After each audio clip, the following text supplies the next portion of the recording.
Now, with the recent softening and modification of the stage 4 tax cuts by the federal government, the Greens Party, in what I would call their naivety and ill-informed short-sighted ignorance, has again leapt on the desperate opportunity to gain some much-needed media exposure in a sort of a vain attempt to try and justify their existence by blaming so-called greedy mum and dad property investors for the current housing crisis, and is calling for negative gearing to be axed or severely watered down at the very least, along with a raft of other capital gains tax and related tax changes. So to put some objective and well-balanced and well-informed balance back into the debate, and to discuss the potential impacts of the Greens' suggested measures, we're joined by leading national buyers agent Rusty Vipat from Get Rare Property. So welcome back to the show, Rusty. Thank you so much, Bushy. Thank you so much. There's so much relevant what's really going out there. So I'm glad to be here talking about those things going around. Yeah, I always welcome your words of wisdom on these topics. And this is a bit of an old chestnut that just keeps resurfacing every time a political party's got an opportunity to try and pin the tail on the donkey. And it's got another run. So I guess to jump into that exercise, in the unfortunate event that something was to happen there, how might the removal of negative gearing affect property investment strategies? And as importantly, what alternative approaches could investors consider, do you think? Sure. So first of all, like as we appreciate that the whole element around negative gearing is that it actually makes it easy as the holding cost for the taxpayer or for the property buyer. But when we take this off, all of a sudden, like we are really looking at the losses that we are making on the property to be realized because there's no such thing that you can actually offer us. So what is really going to happen is that, in my opinion, is that there will be the negative gearing element, or the reason why people invest in properties with that as an element will actually go away. Because if negative gearing is taken away, I mean, if that is the reason, then there will be less investment happening because of that. And all of a sudden, the element for which a general property investor should be buying it for is, as you and I know, is a capital growth. So there will be more emphasis given on the capital growth. And what might happen is that there might be some rush of property investors selling of the property because all of a sudden they can't really afford, especially with the interest rate that we have seen going up. So it has really pushed people, as we call it, as a mortgage cliff, that they can't really afford that repayments. And they might say, look, there's not much benefit anyway coming from ATO on the back of the depreciation.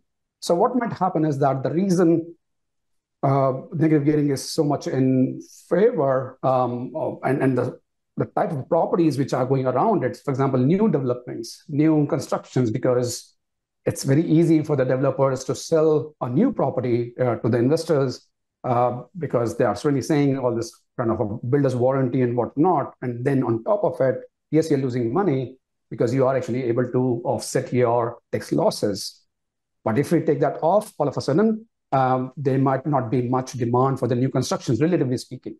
So that might really see some element of construction projects not taking off because they might have struggle, or they might experience some struggle selling them off. So what we're really saying is that as a strategy, there might be more focus on positive or neutral geared properties, if anything else. Then there might be focus for the long-term capital growth, which basically means buying the right property with the strong fundamentals of supply and demand, and also maybe not so much focus on the new properties, but rather on the existing properties which are in the prime location with a huge demand around it.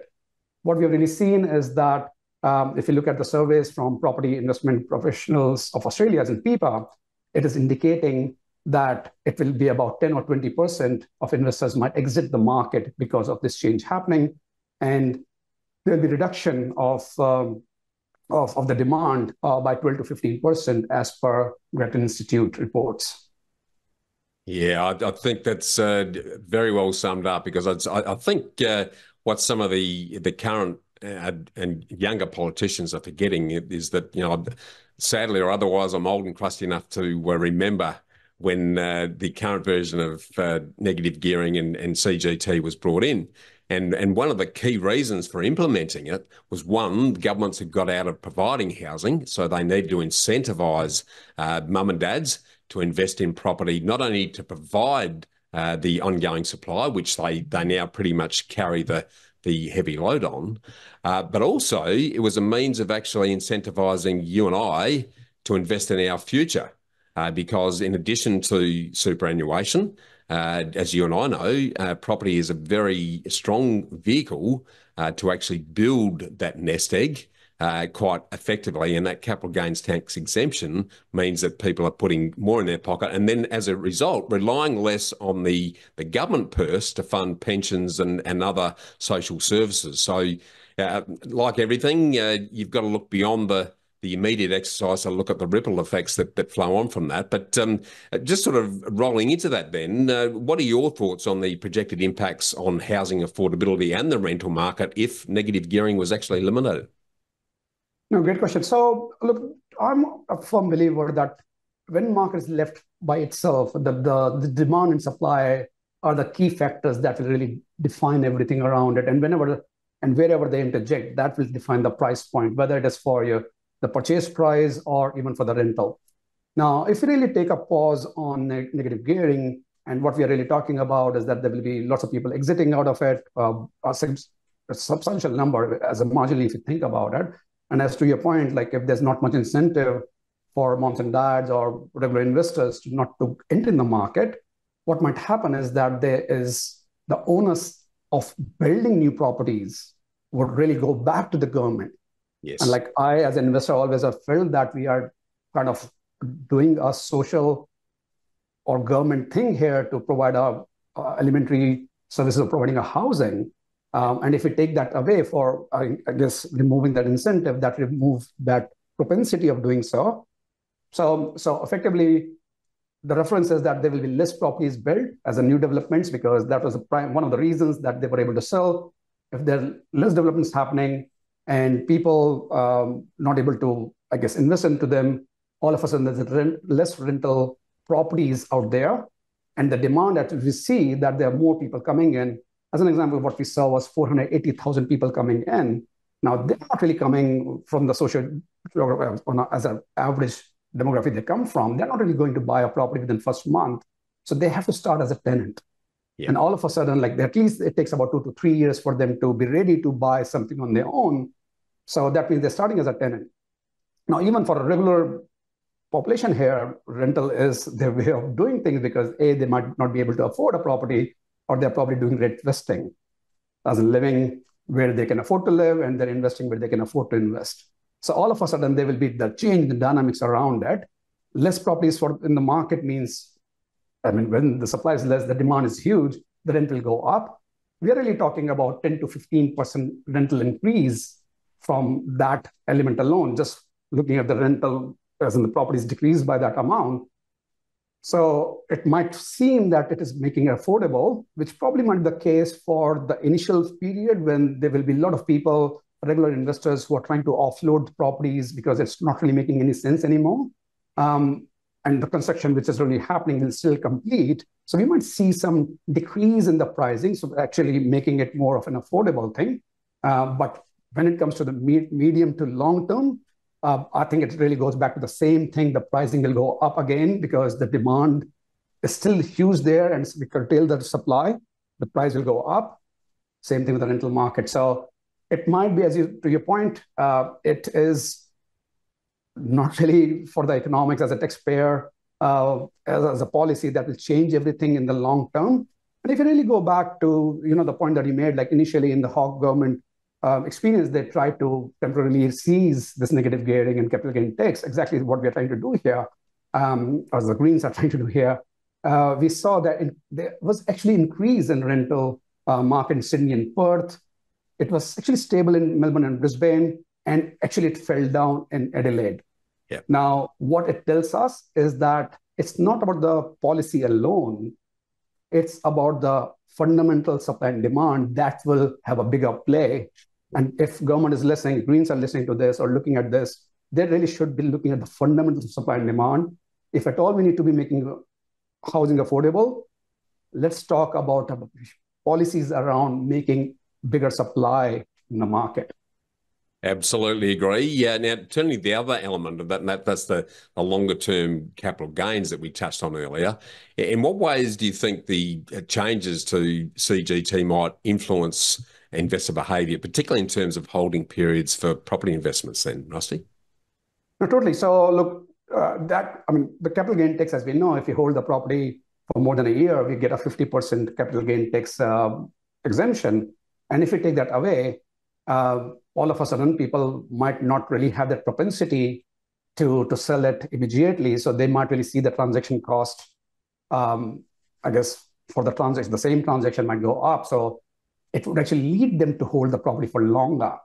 So there will be less of speculating investing. So to me, that's really a good objective, which really serves the market, as well as let the government build up their surplus around it. So what it will do is it will reduce the speculative investing.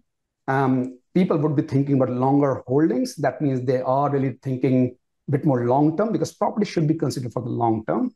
Yeah. And it goes back to the same point of people who were trying to build new construction, new budgets, new developments, and they were really talking about the negative gearing, and they were saying, look, you take the development risk, sell it after 1 or 2, 3 years, you make money, and then move out to the other project. So there were speculators among investors who were really taking advantage of. All of a sudden, when that element is taken off, maybe to only an extent, because 50% might not be enough for someone to sway away, but it's still an element. So that will really discourage the short-term investing, speculating investing around it. What it might also do is that all of a sudden, there might be more inclination for people to buy their own home.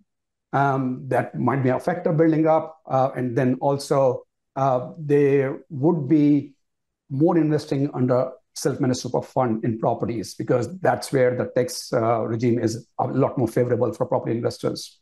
Yeah, I think the challenge there with the super piece is that the rules keep changing in that sphere as well. So the certainty from someone purchasing property and that down the track has some question marks as well. But look, you've touched on a little bit of this already, but how do you think the removal of these tax incentives is likely to affect the supply and demand dynamics within the property market across the country?